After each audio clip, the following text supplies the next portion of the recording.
Good afternoon. Welcome to Veterans Council and Veterans podcast called Veterans Suicide, the Local Solution. Today we're going to talk about K9s and the role they play when it comes to suicide prevention, intervention, as well as other mental health that may occur as far as PTSD and MST.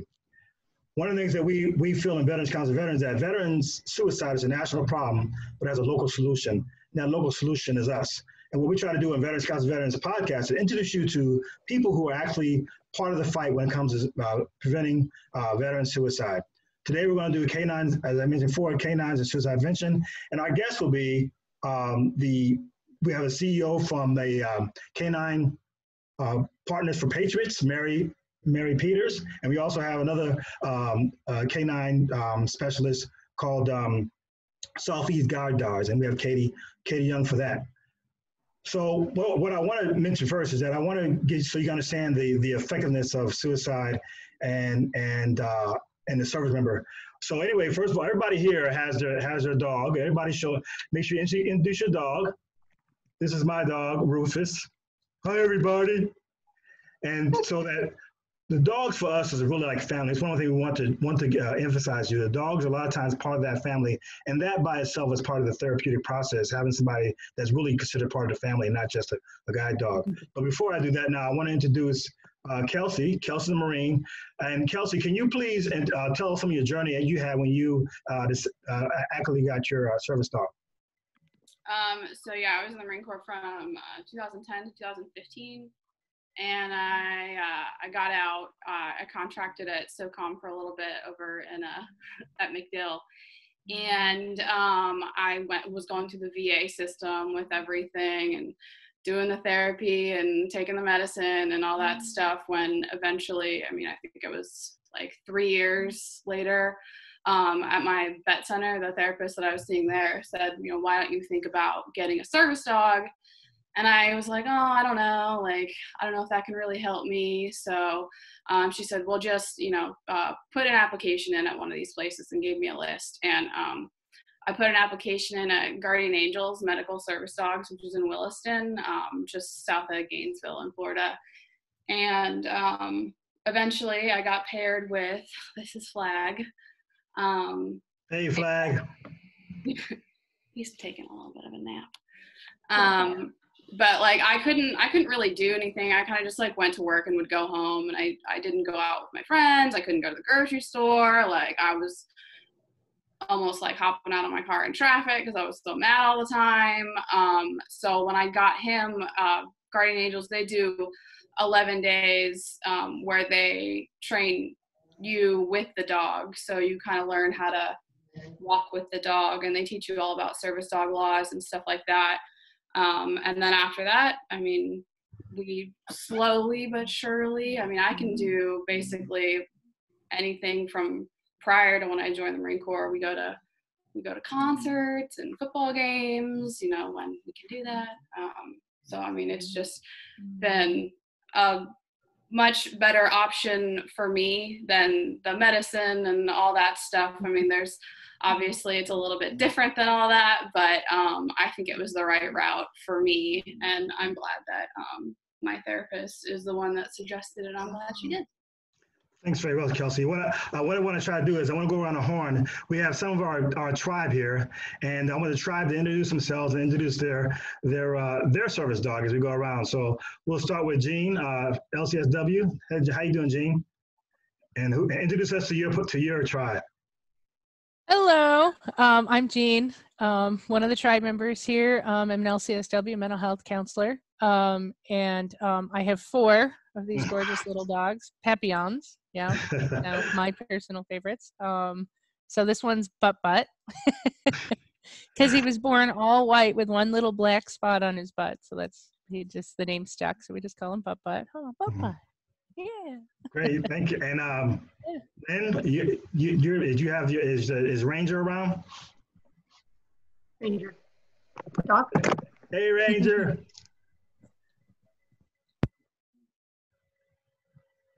How you doing? So, and Ranger, and we'll talk about that later on. Ranger is actually Lynn's service dog as well, and Lynn is a valued member of our tribe as well. She's an SME and not just a counselor, but she also is an MST survivor. I saw her as a service dog, and as you'll see, time goes on, we will be talking a lot with MST as some of our episodes. So Lynn is a valued member of our tribe as well as Jean. And Carol, where did Zorro run off to? Well, he was here for a little bit. Now he's back. I'll just lift him up. Siberian Huskies have very limited patience. So I had him trained for 10 days with a trainer living in. As you can see, when we started, he was sitting nicely, and then he kind of decided to go his own way. But Zorro is an ESA dog. I served 25 years in law enforcement, and also too, my son was a Marine and he died by suicide. And having Zorro with me, especially at night, is very, very comforting. So I recommend it to people that are going through some difficulties. Yeah, so this is our way from, as far as COVID-19, this is how we are socializing our dogs. So everybody, we're socializing, how you guys doing? Sniff. Okay, so thank you, tribe. And the tribe will be asking questions as time goes later on. The tribe will be asking questions that you may be interested in knowing the answer to. But first, let me introduce one of our guest speakers from, her name is Mary Peters. She's a CEO for K9 Partners for Patriots. And you guys, and I'll let Mary do all the talking as far as the where they're located and that kind of stuff. So Mary, go ahead, tell us about your organization. All right, I'd love to. And Kelsey, I got to tell you, the things that you said are things that we hear every day. We have almost 400 active veterans in our program, and we specialize in PTSD, TBI, and MST.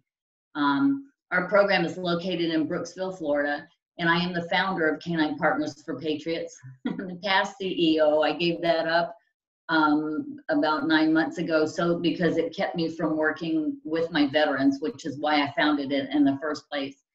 Our program is a little different than most in that we train the veteran to train their service dogs. We make them an integral part of the dog's training from day one, and it's a 6-month program, totally at no charge for everything. So it gives our veterans camaraderie with other veterans in small classes of 10. We have classes every day of different veterans, and we have counseling, LCSW on staff. We have female-only veteran counseling, we have group counseling, we have co-ed, we have spouse counseling. So yeah, we try to make it as full service as we can. We have every quarter, we have aftercare events, so all of our veterans that have graduates or in the program are invited with their families. We feed everybody. We have a big themed event every 3 months for their children and for them so that they can socialize in large groups. And it's been an honor to serve those that served for us. And we're here to help those that walk through our door. If we can help, we're there to help. So tell us again where you're located at, and can you give us your how we can We're located in Brooksville. And in the Industrial Airport Park in Brooksville, Florida, right off of Spring Hill Drive. And we're about 30 minutes north of Tampa. Okay. Right off, you can get right off the Veterans, get off on Spring Hill Drive and turn right, and our building is right there. We have 11,000 square foot training center inside. So it's, I would love for y'all to come visit. So give us your website.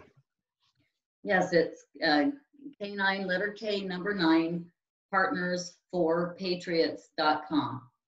Okay, great. And one of the things about Mary and her organization, we were supposed to have an MSD conference, which was postponed because of the COVID-19. So hopefully we can have her back again when everybody get back to being back to normal, as close to normal as possible.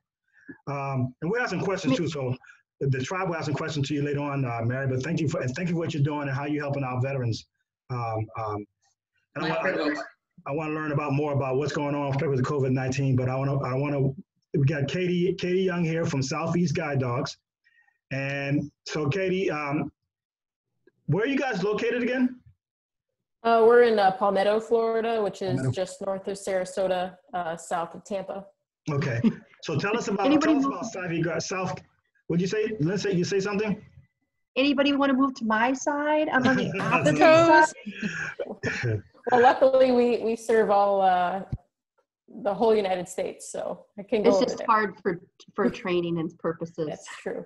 That's true. So go ahead, Katie. Tell us about your organization. So we first were founded as a guide dog school. So with our name, Southeastern Guide Dogs, a lot of people assume that we just do guide dogs for the visually impaired. I specifically work with our veterans program, which has been growing steadily for the last 10 years. We serve veterans who have PTSD, MST, mobility. So let's say they have injuries that inhibit them from, picking up items, or they're in a wheelchair, artificial limbs. We train dogs for that. We also train dogs for seizure response as well as hearing alert. So that's all of our service dog program. And then also we do have visually impaired veterans as well that we help. We have about 600 graduates right now with our visually impaired and service dogs. We also have a Gold Star family program where we match dogs with Gold Star families as a pet. And then we do also provide ESAs to people that may not qualify for our service dog side of things, but they do qualify for an emotional support animal. And our training is very similar to what Kelsey did in that it's about 11 days. We whelp the dogs on our campus. Our puppy raisers raise the dogs, and then we train the dogs for the individual. Then they come to campus for 11 days. And then one of my jobs is I do follow-up care with all of our graduates. So we have we have mandatory check-ins that we do monthly, and then every year after that. We also provide annual vet care for our graduates, as well as from dog food and preventatives. So as well, it's also free for everyone. And we value our dogs at about $65,000. So usually I say it's nicer than your car. Mm-hmm. Wow. How much are your dogs, Mary? Do you know? Oh, well, remember we bring the veteran in, so we don't raise dogs, we don't have kennels, we don't house dogs, we rescue. Okay. So our cost is low. It's about $8,000 to put a veteran and a dog through, and the dogs are valued at about 20 to 25 when we're done. Great. Now, and what I want to do is I'll open up to the tribe. They have their questions and stuff when I open it up. But of course, as a CEO for a nonprofit, my first question that I always ask in my head is, how do you get your funding? I mean, 8,000 and she's we beg. Yeah, same. We have been very blessed, I have to say. We apply for, like most everybody else, we apply for grants. The hard part is you never know from year to year whether you're going to get one or not. So it's very hard to create a good business plan to explain all these things you want to do. But we have been fortunate that the Department of Defense believes in our program. They've been to visit us several times. They've given us a grant every year for the last 5 years. Doesn't cover everything, but it helps quite a bit. And then we do fundraisers and just, local donations, whatever comes in goes straight to the veterans. So we try to bring it in as best we can, just like everybody else. We're struggling, and with the COVID now and all that, a lot of the grants are switching over to that and not to the service dog side. So we've really got to let them know that the issue for our veterans is still there. You can't stop that support. The veterans have to be taken care of. And even now more than ever, because of all the stuff going on with the COVID-19, it's going to be isolating, and we're virtually training. I did my first Facebook Live. That was fun. And they're writing me questions because we had veterans that just started with new dogs, had two weeks of training, and then they couldn't come anymore. They've got 6 months of training to go, where we work with them for a solid 6 months. So we're doing virtual training and like Facebook Live and emails and virtual counseling and everything we can to keep everybody connected. We don't want that isolation again. Now you mentioned Katie about it costs $60,000. Yeah, roughly. Yeah. And excuse me, because I'm binge watching on the Ozark, right? Oh, okay. And I don't know if you got a cartel guys coming in and hey, we're investing your dogs, but that's a lot of money, $65,000. That's Yeah, we have a very large whelping department, you know, so our big thing is we're kind of mad scientists when it comes to creating the perfect service and the perfect guide dog. So we do put a lot of science into it, as well as, you know, so we house all of our dogs there. We typically have about 130 adult dogs at any time on our campus, and then can be as many as 100 puppies depending on the season that we're supporting. And so it really, you know, we start training our puppies at 2 days old, and then they basically are in training until they get matched at about 2 years old. From all of our donations are private donations. We do a lot of incentives of, you can name a puppy, you know, for a fee. You can support a student to come down, because we have people coming from Maine, we have people coming from California. So we have a lot of sponsorship opportunities, walkathons. But it's a pretty cool place. If you're interested in seeing how dogs are made, it's pretty interesting. But we also have been doing, you know, with COVID-19, it's been a struggle. But all the trainers are basically, they've taken dogs home to train from home so that we don't fall behind. And then part of my job is following up. So I've been doing a lot of Zoom follow-ups, which is interesting. When I get the camera right in the dog's face, they show me their teeth, make sure they're okay. And, you know, if they are having any behavioral issues, I try to troubleshoot via video, which can be harder, but, you know, we're making it work as best we can. But I definitely think, just like Mary said, it's right now is hard to get those donations in, because everybody's struggling. But I think it's important to remember that this is a very tough time for our clients, because they are, you know, they were made to isolate, right? And that's why they got the dog, was to get out of that. And now it's like, oh, well, look, it's okay now. Right. It's just the norm. Yeah. So let me now open it up to the tribe. You guys can ask your questions to either Kelsey, who's just yes, and of course, and or our two guests as well. So what are your questions? Mary Peter, I have a question for you. I know you work with the training and stuff. It sounds like, for Katie's perspective, it's you have the dogs there. From your perspective, it's more the veteran brings the dog in. Am I correct? Yes, we'll match. We rescue. We will match a dog, and the dog will go home day one with the veteran. They're learning to work with the dog and we don't take a dog younger than 9 months old. When we test a dog, we do something different. We test for the dog's ability to send adrenaline. And there aren't very many that do that, so that we know when we give the dog to a veteran, the dog can send the adrenaline or cortisol when there's a panic attack, when there's a nightmare, when there's a flashback. The dogs then pick up on the scent. So because of that, we probably only pass 5 out of 25 that we test. We don't want to give them a pet. We want one that will be a loving pet for them, but a dog that will be medical equipment as well. So we're very particular about that. If they have a dog already and ask, can they use that dog to go through our program? If the dog is temperament tested, we'll temperament test and make sure the dog meets the criteria, because if the veteran has isolated, chances are their dog has too, and there's no social skills. So we do test that. If the dog passes those tests, then that dog that they've lived with that's already waking them up from nightmares can then come into our program.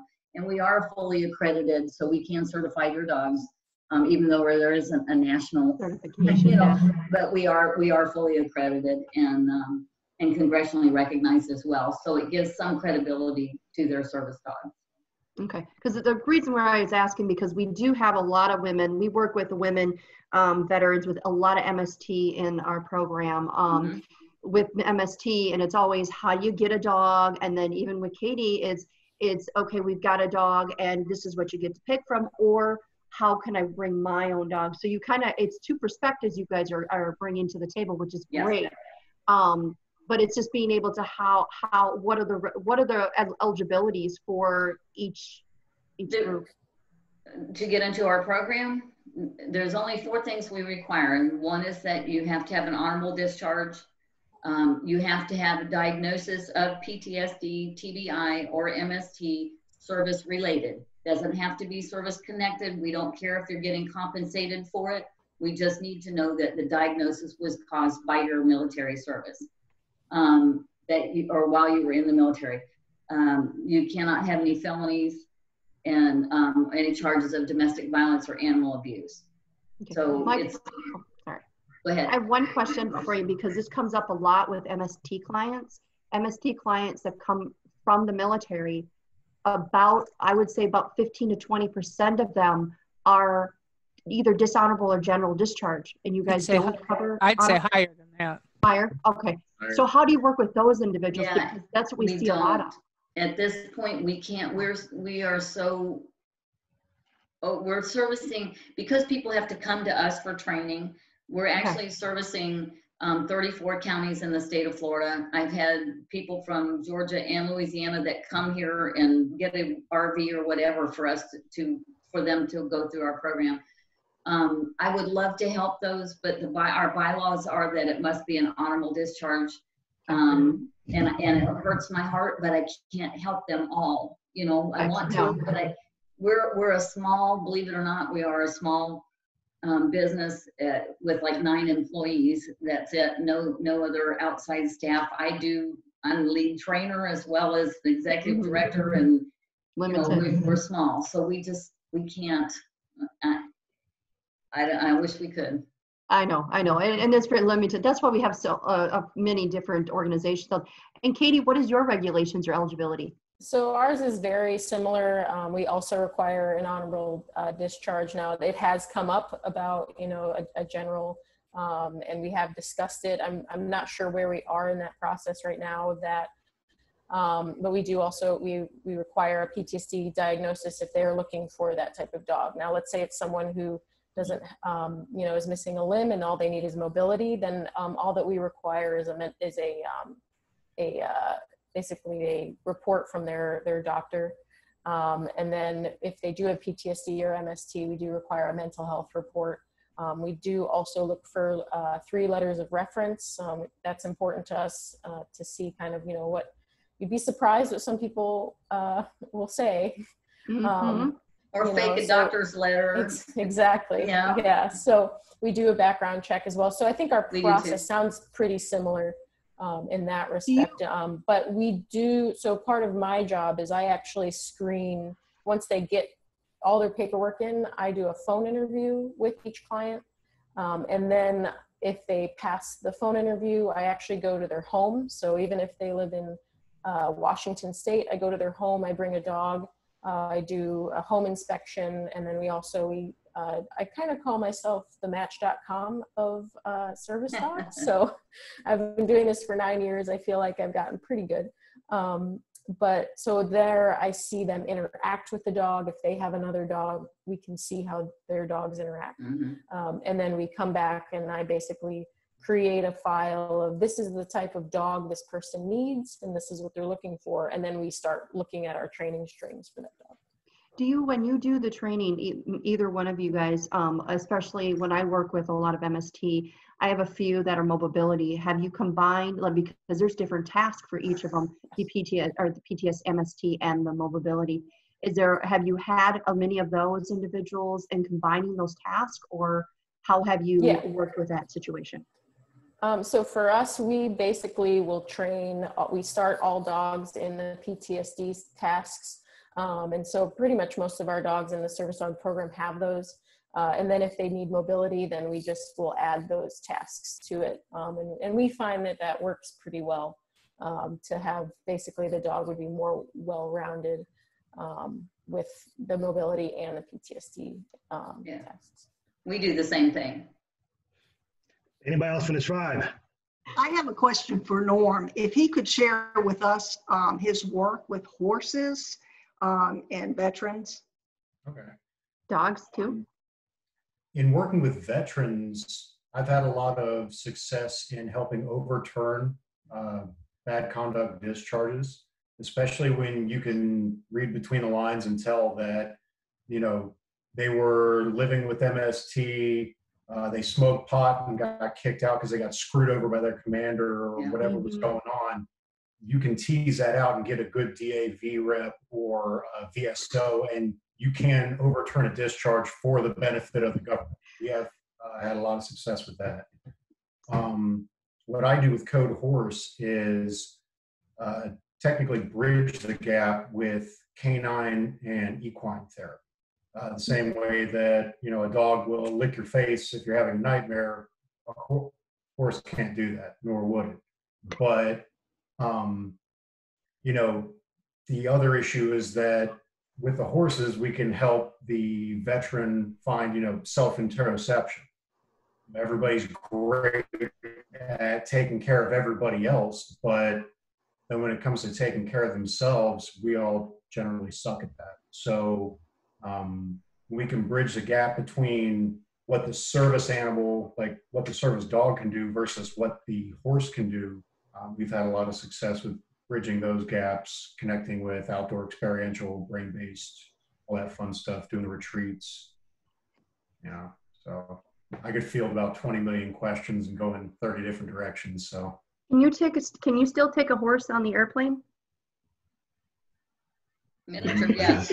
Yes. I would have to be. You mean a pony? Though, so I got a couple Yes. more horses. You can take a miniature horse on. I figured I'd throw it out there. I think it's stupid, but yes, you can. I was thinking a full-size horse. Yes, it's dogs and miniature horses are covered. Yeah. But the only people I've seen that have miniature horses as service animals are generally like 400 to 600 pounds larger. So I don't know if that's a requirement. But The Great Danes are pretty getting close to a horse. Yes, they are. yes, I have a couple of vets with Great Danes, and they're awesome. Like they get the heavy-duty handle on their harness. Yep. I have one of those, but I'm still in training for that one. Gotcha. So one of the questions I have also is that, for our guests, do you know if there's any kind of research that's out there? Because I really feel intuitively that dogs are great suicide prevention, intervention, all that down the line. Do you know if there's any kind of research or something that backs that up? Because I really feel like, even though I like the horses, I'm not going to get out of my car, drive all the way to the farm, get on the saddle, and because I'm feeling anxious. So Get kicked off. I can tell you that we do have published research. We've been doing 5 years of empirical data through 2 different universities, double-blind studies. We are working with the Florida Department of Veterans Affairs and UCF now as well. And we do have published data that I don't have the link right now, but I can certainly send that to you. That shows the changes in our veterans. We do before they start, the day they start class and start training, and then we do when they graduate. They take the same tests again. It's been dramatic. It's been traumatic. So I would be happy to send you the empirical data so you can take a look at it. Yeah, I want to see. I want to hopefully later on, but we need to collaborate because I really believe that this should be one of the options when you start talking about suicide and prevention and intervention. Jean, you got anything to say? Yeah, like, so for me, sorry, I'm just sitting here zoning, petting my dog. That's what it is. I'm not in professional brain today, so forgive me. So yeah, as a therapist, every now and then I get contacted. People are like, I just need an ESA letter. And I want to help. I mean, I'm an animal lover, and I firmly believe that, animal lovers, just having an animal can make a huge impact and a difference in our lives, but I want to do the right thing. And I certainly don't want to mess it up for people who have significant issues and can really use these animals that you guys are training. So but I can't find anything out there other than every now and then you get a CEU that wants money, but isn't actually teaching me how to best, like, do you guys deal with the emotional support letters or any of that? What Yeah, I guess, what would your advice be to me as just willy-nilly therapist down the road that doesn't actually, I'm not directly connected to an agency like yours? For my opinion on the matter is, I think some people, I think some people aren't ready for an ESA or ready for a service dog. I think a big thing as a mental health counselor, a therapist, the prescriber, is looking at how far has the client come. So we require that all of our clients must be in current mental health counseling. So they can't be like, oh, I went a year ago and, they diagnosed me. So we really, and that's one thing when I do the home interview, is that I'm asking a lot of questions about, tell me about your anxiety. Can you explain to me what happens when you lose your temper? Can you explain to me what happens when this happens? So really it's for you, especially with an ESA, can they take care of themselves? Are they able to, get up and out every day? A great thing about a dog is, especially we do labs, and labs always want to eat. They'll never let you forget. They'll wake you up, they'll get you out. But some people, that's not enough, right? So a big thing is looking to see, will that dog really help? Are they at that point where the dog is going to help them get over that hurdle, or do they still need more coping mechanisms? Another thing I say to those that are getting a service dog, and it's amazing how many people don't think about this because they're like, oh, the service dog, it's the fix, it's going to help me, is thinking about how they're no longer invisible. So right now they can go into the supermarket in and out in 10 minutes. I grew up with a Vietnam veteran father, so we literally had 15 minutes. We were in and out, and if we were late, we didn't get that item. So now they have a dog, and I'm sure everyone here who has a service dog knows you get stopped constantly. People are in your bubble. They're touching your dog. They're doing all the things you don't want them to do that do create anxiety. So what I talk to people about I can't help it going on. is this dog is more of a bridge than a barrier, right? And, that's right. And so a lot of people, right, when we're training these dogs, this dog is a bridge back to some sort of normalcy, whatever you want to call that. And the dog is going to be able to get you to talk to, some person at the checkout line instead of keeping them away. Now you may be able to keep them at a further distance, but now you can have a cordial conversation. But still, I mean, even as dog trainers, I'm sure, Mary, you get frustrated at times too, the things people say. So that is something as a mental health counselor, if you are talking to your client about getting a service dog, getting an ESA, talk about how that dog is going to create some anxiety in the beginning, and how that dog is how they're going to handle with all of those interactions that they're going to get. In our program, we do a gauntlet, we call it, and we set up volunteers in a mall, and each of them has a card where they act out as like a annoying stranger or a mall manager or something, and they love it, the volunteers, because they get to put their drama hat on.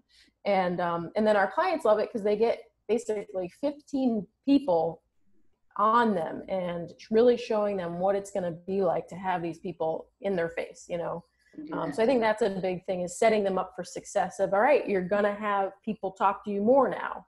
Are you ready for that? Do you have those coping skills? I would love to get, I'm sorry, go ahead. Jean, you're the one that asked about the question about the ESA. One of the things that we find, and I don't know if Katie experiences this, a lot of times people want the ESA dog because, first of all, they think they can take it everywhere, which they cannot. They're not to go into restaurants, into stores, and all those things. And what I have found, even some of my veterans, because one of the questions we ask them when they want their service dog, yes, they have PTSD, but I'll ask them, what do you need the dog for? What do you need it to do for you? And they can't give me an answer. Well, do you have nightmares? Most 99.9 do, but I have some that don't. They don't have flashback. They just want a companion dog. They just want something which would be an emotional support dog. And they would probably be quite happy with that. doing letters, as long as, like Katie said too, doing due diligence, because I've run into so many that don't want to, their dog doesn't behave when they leave it at home. The dog, they don't want to pay for boarding the dog somewhere. So they're using the ESA excuse to keep their dog with them. And I think every legitimate ESA dog needs mandatory training, needs to have obedience training, needs to be well behaved, because you can't just say I have an ESA dog and have it act out. Sometimes the airlines, they're still discussing whether to accept them anymore or not as well. But because they're making it hard for our service dogs, because they're not housebroken, they're barking on the planes, they're not behaving in the airports. And people don't know the difference between ESA and service dog. They just think they're all bad service dogs. And the long run, I love your a quote off of yours is I do have a service dog. I've had it for 3 years, and like you said, it's anxiety, it's attention seeking. I will take my service dog out, and if there's especially a little one, a little dog, he's a big dog, and it's more of a little and it's not, and it's damaging. Don't get me wrong, mine doesn't attack or aggressive or anything, because you can have those type of behavior. But then you have another little dog coming in and and I'm like, oh, it's a service dog. A service dog does not bark, and it's not aggressive, and so no, it's not. So you're damaging, and that irks me a lot, because now I've got to retrain my service dog to certain behaviors, because because of the little bitty dog that attacked him. Yeah. So I've gone through, and like Kelsey can say, pretty much kind of coincide, because she has a service dog also. But in the 3 years that I've had, and just a brief overview of my mental health piece of it, not just MST, but when I moved to Florida 2 years ago, I literally didn't get out of my house for over a year. Right. It affected my service dog. Mm-hmm. So I ended up having to retrain, environmental train, and task train, retrain it, costing my money out of my pocket for my service dog to properly go out in the community and work with me. So it is not just here, train the dog and go home with it, and that's it. It's continuous training. If you can't get out, then that dog is going to have to be retrained too. And over time, I know I'm talking about you, and he's feeling my anxiety coming on. You can see that. And so it's one of those things that it's not just, that's why I'm asking all these questions, because, I fall into the MST category. I fall into the dispute with the general discharge and all that other things. And I see a lot of those individuals.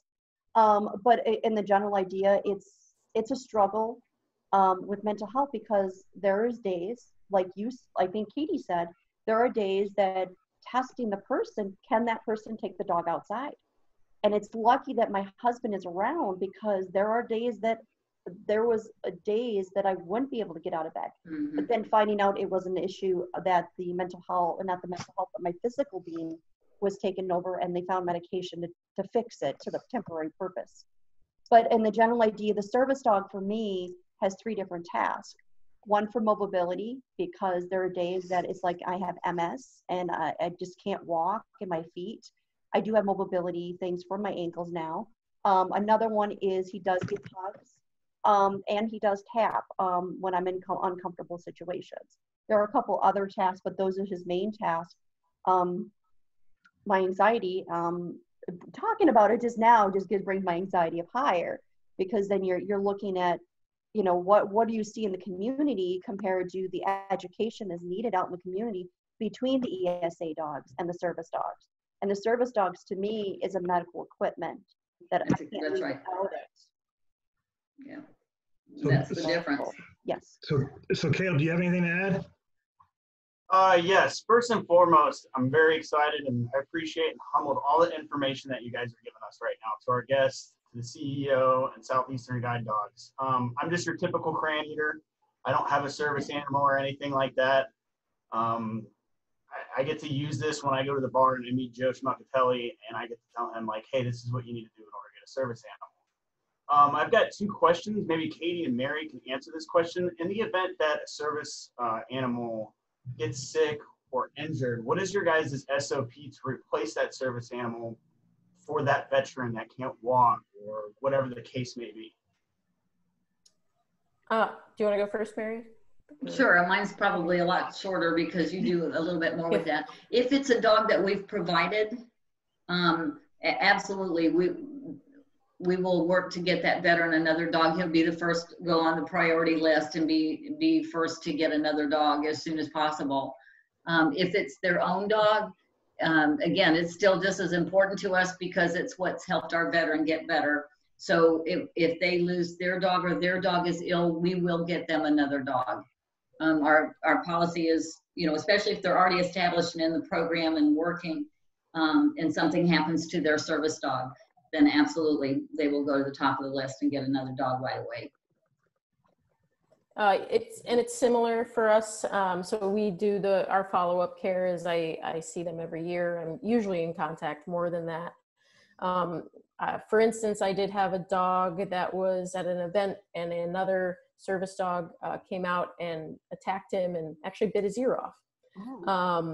And it was pretty traumatic for both parties. Luckily, I worked with the veteran and we discussed kind of pros and cons of what to do. The dog actually was very resilient and was able to recover, but that just meant that the dog had to basically take 2 months of rest, and mostly just so that it could gain some more confidence. And then we did some retraining.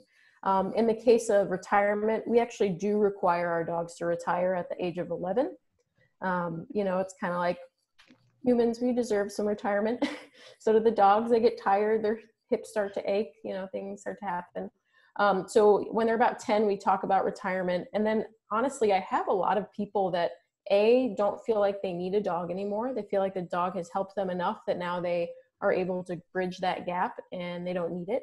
Other people feel like they need the dog right away. So we start the application, we do a application, start that right away. And then basically we transition right over. So the one dog retires, they come in and get a new dog. Other people feel that they need to wait about a year or so. And so that's in terms of our retirement. If a dog were to get sick or injured and it was going to be something where it was, you know, not expected, we would also, you know, see, all right, how did it get sick? What happened? And then talk to the graduate about replacing the dog. Something I have found over the years is that's really hard for our graduates to replace the dog, right? Mm-hmm. I mean, I'm sure everybody here who has a dog, it's like, how do I get another one? And so if it's their preference to get a dog right away, we will work on that and put them at the top of the list. However, we want to make sure we're matching the right dog with the right person. So if it is going to be a wait, you know, that's going to happen. But I do find, and Mary, I don't know if you found this as well, but a lot of people, they need that grieving time, you know. They do. And it's and I encourage that actually. Exactly. Yeah. Because what I find is they're comparing. When they get one dog, I have that issue with one right now, and they're comparing, well, my other dog didn't do that. My other dog was better. My other dog was this. Well, you've got to let go, and you didn't have time to let that go and accept a new dog for its own personality. And not to mention you're going from like a 12-year-old dog to a 2-year-old. Exactly. A little different. One of the things we do at Veteran Council Veteran is kind of different is that we actually care about the families too and involve the families. We do too. You guys have a policy, I guess, you know, there's two things. Either way, you know, the veteran comes in, they got a family, or what happens if a veteran is single and then they have a family? What do you guys, how do you include the service dog in that? So one, how do you socialize them if they have a family? And then two, if a veteran is single and then they get married or whatever, and they bring in the family, you know, what goes on with that? Are you guys involved in that or not? So we are, to an extent. That's a lot of what I do with my home interview is I require meeting the whole family, so kids included, or anybody that's going to live in the household. And I try to make it very clear with the spouse and the kids early on, you know, the importance of the bond. And, you know, allowing that bond to happen. It's not a family pet. It's a medical Yeah. tool. And then we also do have, we have a pamphlet that we've made that we do once the client is matched with the dog, we sit down with the family if they are close to campus, where we do a phone call and then we mail them the pamphlet that basically tells them their expectations for what is going to happen when the dog comes home. I will say I've been invited to a lot of weddings after, which is kind of great because it's, it shows like these people are getting out and, they actually are meeting people. These dogs are chick magnets. But, so I do, because I go out physically every year, I do, sometimes I feel like I'm a marriage counselor at times, trying to help out and kind of explain to them their role with the dog. And I will provide that information to them as well. It is something that we talk about, it's hard because, most of our dogs are great with children. But sometimes, some of them are a little more standoffish. So we do try to be cognizant of that. Are you planning on starting a family? We've never had any issues, clearly, but it definitely is something that happens. I recently have a graduate that's going to be having a baby soon. So he was asking me, can I bring the dog into the delivery room? Can I, how involved should I? Like, probably not. So that's a lot of the different hurdles that we do come into contact with, but we do try to provide physical pamphlets to the families, as well as me kind of coaching through any difficulties they're having.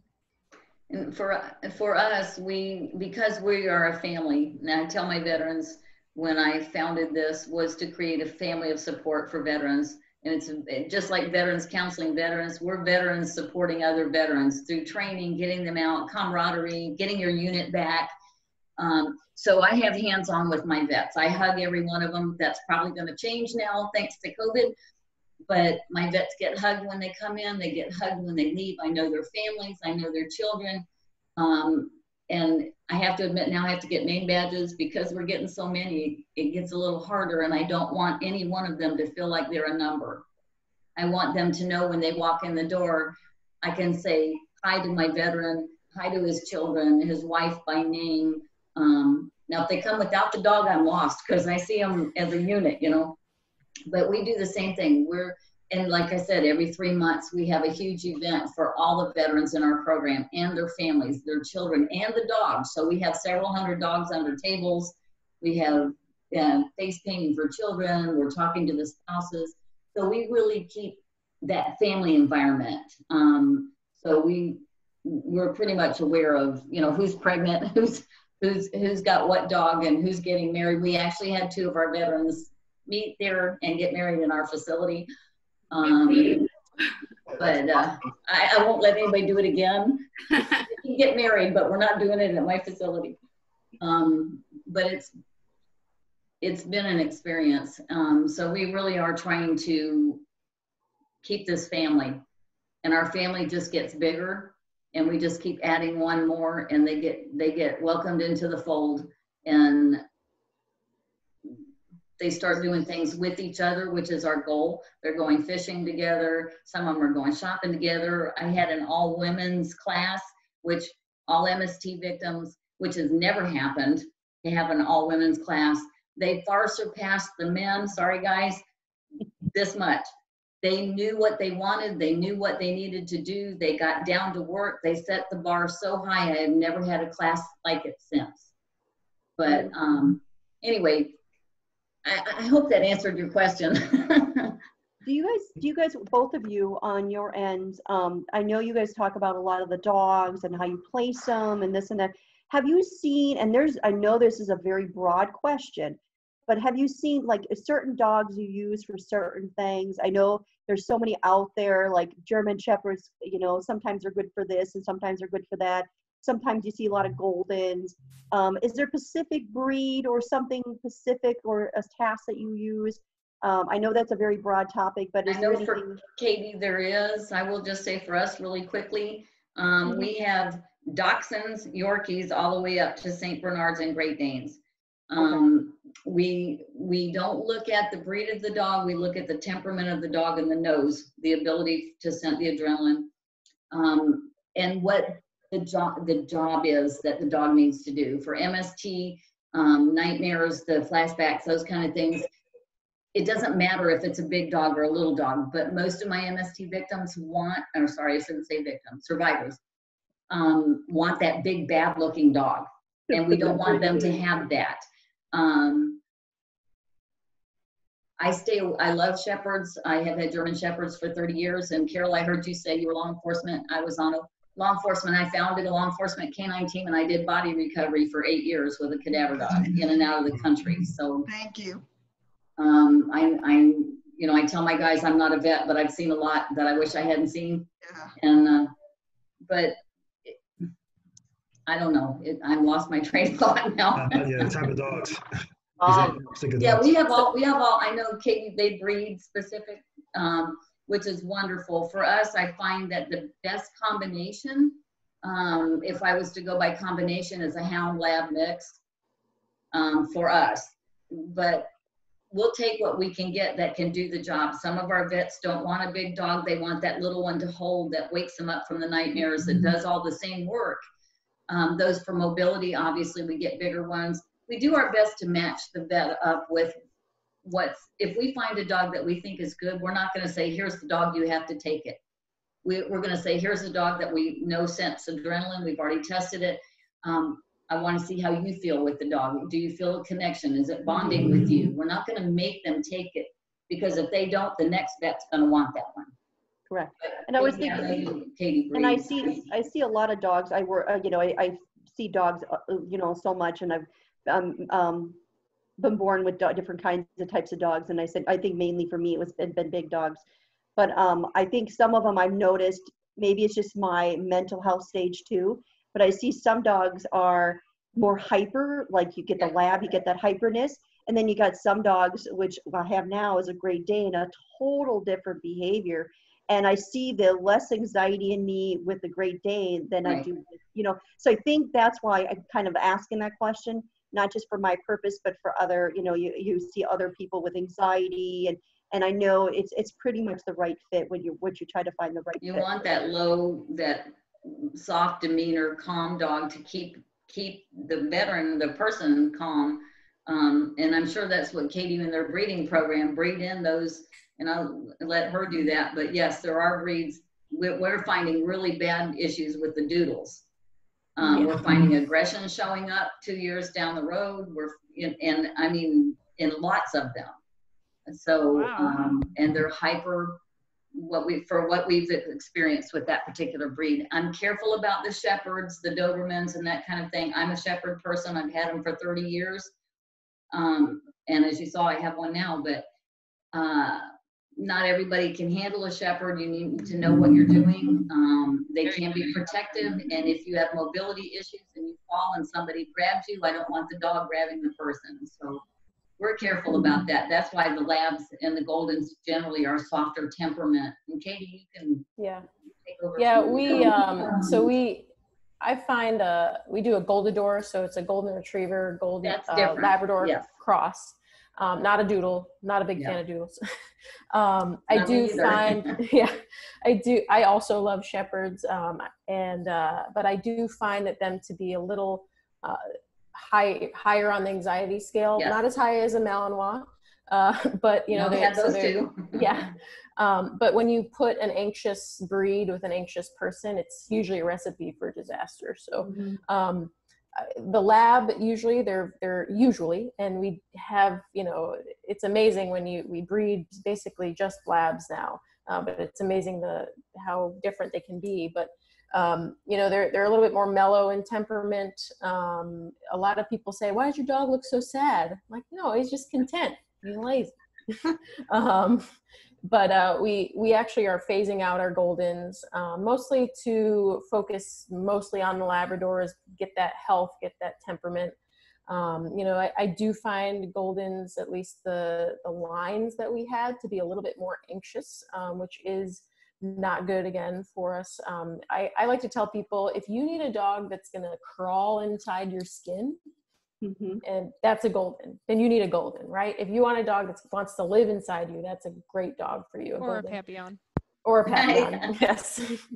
That's why I have you know, both. Exactly. Exactly. There you go. You know, so we do find that the labs, they can transfer a bond much easier, especially for what our organization does. They go from mom to volunteers to puppy raisers to a trainer, maybe to another trainer, and then they go to where they're, you know, going to be. So, you know, I personally have a cattle dog. Those dogs are terrible to be going from one person to another. But labs, you could, you know, they will Just go to have anybody. food. Yeah, just have food and they will go home with anybody. But I will say within the labs, we really are looking at that temperament in terms of, you know, what is their activation level. So we're not going to give a super high drive activated lab to someone who's super anxious, right? We may give that dog to someone who is in a different process in, you know, getting back to where they want to be. So that person may already be able to go to baseball games without a dog, but they just kind of need more crowd control. You know, they may be able to hold a conversation in a grocery store and they're not having a full-on panic attack. You know, but with that more mellow dog is going to be for someone who really needs that grounding. Is that also why, I mean, not just because of the anxiety or the deficiency of the personality, is that also the reason why that when you guys train your dogs, you usually see when you transfer them to the individual about 1.5 to 2 years because of that baby stage? I call it the baby stage, the immature stage, where they're good, and all of a sudden I got to get into a trouble to everything, and then they get out of that stage. I find with labs that they're pretty much out of that stage by the time we place them at about 2. They're typically a little bit, I mean, they still have some of that teenage naughtiness going on. But I also think a big thing is, you know, I like to say we train the dog about 70% of the way. So we're giving them their obedience, their house manners, you know, all the simple, you know, the easy type of things. And we're giving them those techniques for the skills that they'll need. But then when they go to a person, your panic attack is going to be different from my panic attack, different from, you know, somebody else's panic attack, right? So everything is going to look a little bit different. Those are all notes that I take in the home interview of, okay, is this person a hand wrencher? Is this person a, you know, tapping their knee? And that's something we will train for, but still there might be little things that we do. So when they come to class, we kind of help finish that training all the way of, all right, this person wants a head on their knee. They don't want a full-on hug. They just want the head on their knee, you know, or they, you know, they want, I had a guy, he basically taught his dog to toss his phone out of his hand whenever he got his phone. So whenever he was really anxious, he'd start getting on his phone and the dog would just hit the phone out of his hand while he was on it, you know? So we teach the client how to do that. And then, you know, let's say I actually do deal with a few people with MS. I have a guy, you know, some people with Parkinson's, you know, or I even have people who've lost limbs and they have a prosthetic, but then are in a wheelchair for a little bit. So I do follow up with them and I will, you know, train techs if need. You know, I did the ability trained. So I went up with him for a week.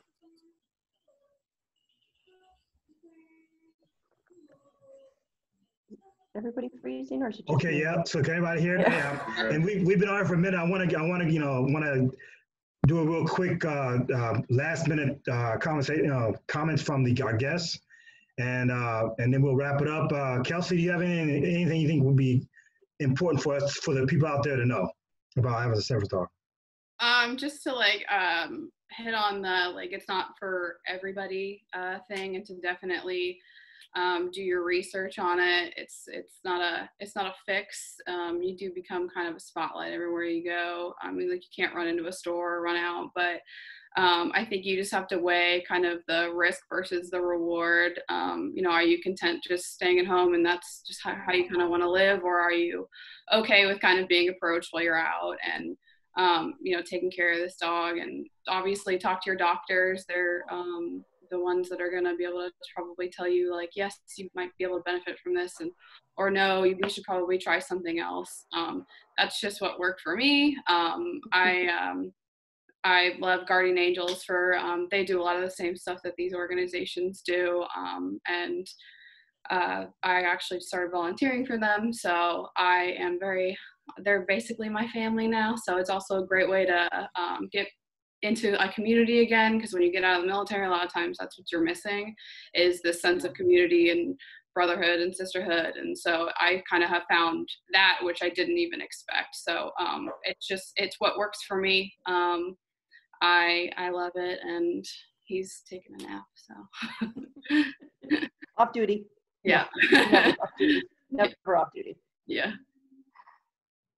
Thanks, Kelsey, for joining us. I really appreciate you providing time and insight on what it's like to be a veteran and service dog. And one other thing I want to, before I turn over to you guys, to you other ladies, one of the things we do at Veterans Council Veteran, we had it last year, and Katie, your organization was part of that. We had a faith-based mental health and veterans nonprofits suicide prevention summit. And I want to have another one again after this stuff all messes up, whatever. So I'm inviting you guys to be part of that, because I want, again, the community to know, they know that you're out there doing this mission, and I want us to start learning how to work together instead of working in silos. So open invitation for you guys. Once this thing finishes up, and I know when we were free, I'll send out invitations. I really appreciate it. That's awesome. So, okay, Mary, so any last word before we shut this thing down? No, I think this was awesome. It's just an honor to meet all of you, and I hope I get to meet you in person. And Katie, I do need to ask you, were you in DC at the Service Dog Conference and went with us to the Capitol building? Yes, yeah, I was with Guinness. 3 years, yes, that's right, 3 years ago. Yeah. Okay. Yep, I was. Yeah. Okay. Yeah, I knew it. So, no, this has been great. Thank you for listening to our perspective. It's different being a trainer. Trying to get to know inside the head of each person, wanting to give them the best to enhance their life. And that's what I know Katie's the same way, not speaking for you, Katie, but we're doing this. For me, it's my passion. It's not my job. It's my blessing. It's my ministry. And to make a difference in the life of another person is what I think we're all called to do in some way, big or small. So every time I get to see somebody who's locked up, can't look at you in the face, can't talk to you, and you hand them a leash, and you see within 6 months of that person holding their head up, hugging their family, coming to events, laughing, speaking for me, going on the radio, TV, you know that life has changed because God used you to make a difference. Mm-hmm. I agree.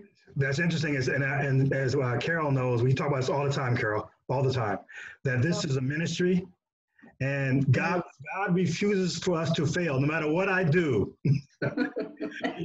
Still, and he gives you more to do. He gives you, he never hit. Want some more? Anyway, we understand, we do, when it comes to the ministry and not doing this for the money, but for helping people. We completely understand that in our world. So we understand. That's what we're shaking my head. We know about that. So we appreciate that. Now, Katie, can you give us one last thing, some insight before we sign off? I don't know if I can top that. I feel like she really hit on, all the really great points. I think we all are, in this together. I really like that we've all come here and we all have a shared mission, really, in helping people. So I think the big thing is with this time, with COVID-19 going on and the world being a little strange, we really, important thing is to reach out, to those people that might be struggling. They're more quiet than normal, but don't forget about them. And that's something that we're really striving to do. And I'm doing with my job is trying to reach out more often to all of our clients, just so that they know we're here for them, and hoping this is all done. I can get out there, actually see them in person, but it's definitely, it's a hard time right now.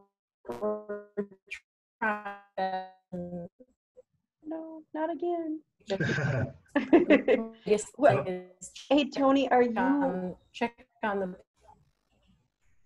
What did you say? Oh, I couldn't tell if she was talking because it froze. Oh, okay, yeah. It froze for me too. Okay. Okay, and are we going to have these contact information? Because I do know that I do have a lot of women veterans, and being able to educate them and being able to pick, figure out which way would be the best if they are in need. You know what I mean? As far as we have a lot of women veteran groups out here that we work with, MST, especially MST. Jean has a lot of good resources too, to be able to collaborate and kind of connect and being able to keep in contact with you guys. I would love that.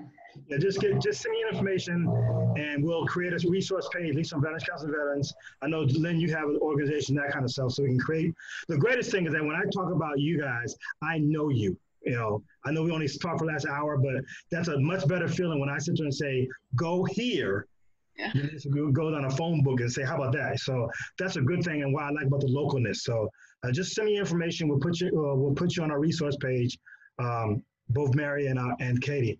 Okay, so before I want my tribe to say something. I know that they've been sitting here all this time, and I want to say bye to all the what's that? Excuse me, a second. Oh, okay. All right. So don't forget the dogs. Okay. So I know we're all excited off, but we want to make sure that all the dogs got a chance, to say hi and bye. Okay. Thank you very much. Thank you. Okay. So tribe, last thing before we finally shut this down and for another episode? Yeah, just a real quick question. Can somebody please, that is a leading expert about dogs, because I am definitely not, why it is not a good idea to use bleach on your puppy's paws and to help spread or not spread COVID-19? Just don't do it. Oh No. my God. Bleach burns on everything. You wouldn't put it on your paws. There's a rumor. I know this is more of a general knowledge. I just wanted to help Coconut oil. for that. Coconut oil. It's probably in some kind of Marines Facebook page. Don't lick your dog's paws. Anything else? Coconut oil. Again, thank you guys so much for being on the show. We all really appreciate it. Yeah. Anything else, tribe? Norm, with your what is it? The haircut? Yeah, the haircut. Yeah, that one. My COVID special. Yes. So Tony, for I think overall, if somebody's looking for to get first of all, I think what you're seeing over on this whole broadcast is if somebody's looking and feels that they need a service dog, first of all, go see your counselor. I mean, that would be the first step, right? Then second of all, if you get a documentation from your counselor, then reach out to the organizations and see if you're eligible. Am I correct on that one? That's a good and then it would go from there, being able, what kind of task you are, what situation you're in, and and you work a lot with, I have a lot of women that don't come out of their homes. How do you work with those individuals? Yeah, I don't want to extend it so it's 15 minutes. Okay. Because we have curfews. I'm out here. Call me. I'm out here. Call me. I'm like, oh my God, I gotta get in the car and start running. Yeah, and I'm on base. So when the curfew's finished, I'm not getting back on. Okay, Tony, we won't leave you there. There's so many other questions that can be, but I think we got the basics. These guys back again. Maybe by that time we'll have a much better connection, whatever. So hopefully you guys won't take us.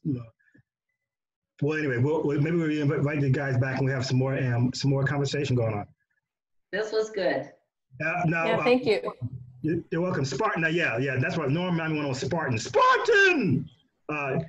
Any comments from the Spartan?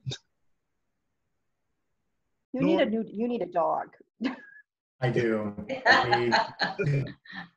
Because we have a dog in the office, and that's how we help gauge when I'm actually writing the ESA to make sure that their dog isn't going to disappear and go hump other dogs in the airport and chew kids' faces off at church. But when we get offline, I did want to discuss some places because the FCRA says that you can train your own service animal. That then everybody with a click of common sense in their brain is like, no, where do we send them?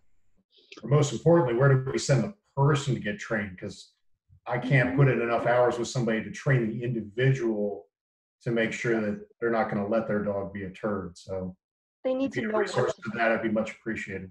they need to know what I'm sorry, what steps to take, because I know when I went through portion of mine training the dog, there was certain steps and certain hours you needed to do, and I've gone through that process. Right.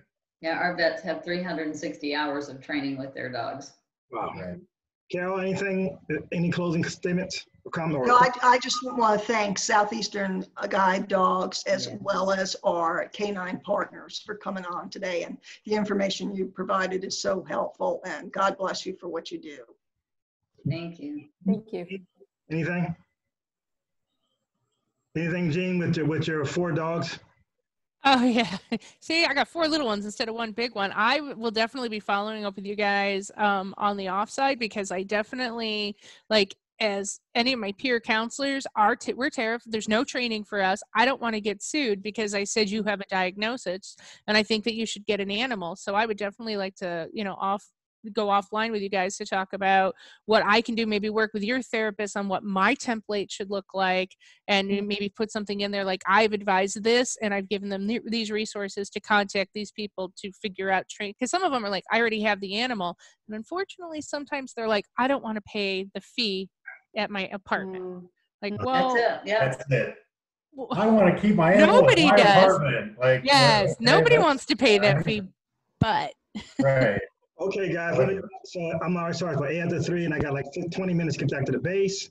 So thank you again. Like you said, Carol, we really appreciate you guys coming on and working through our technical issues.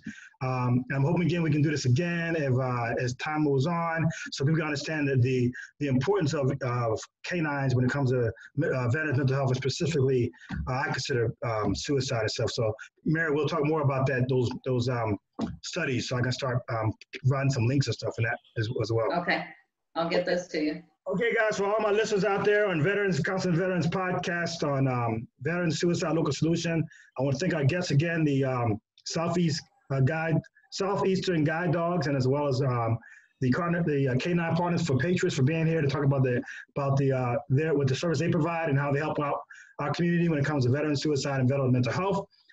Again, if you save a veteran's life, veteran suicide, if you provide these kind of things, we're here to save a veteran's life from choosing suicide.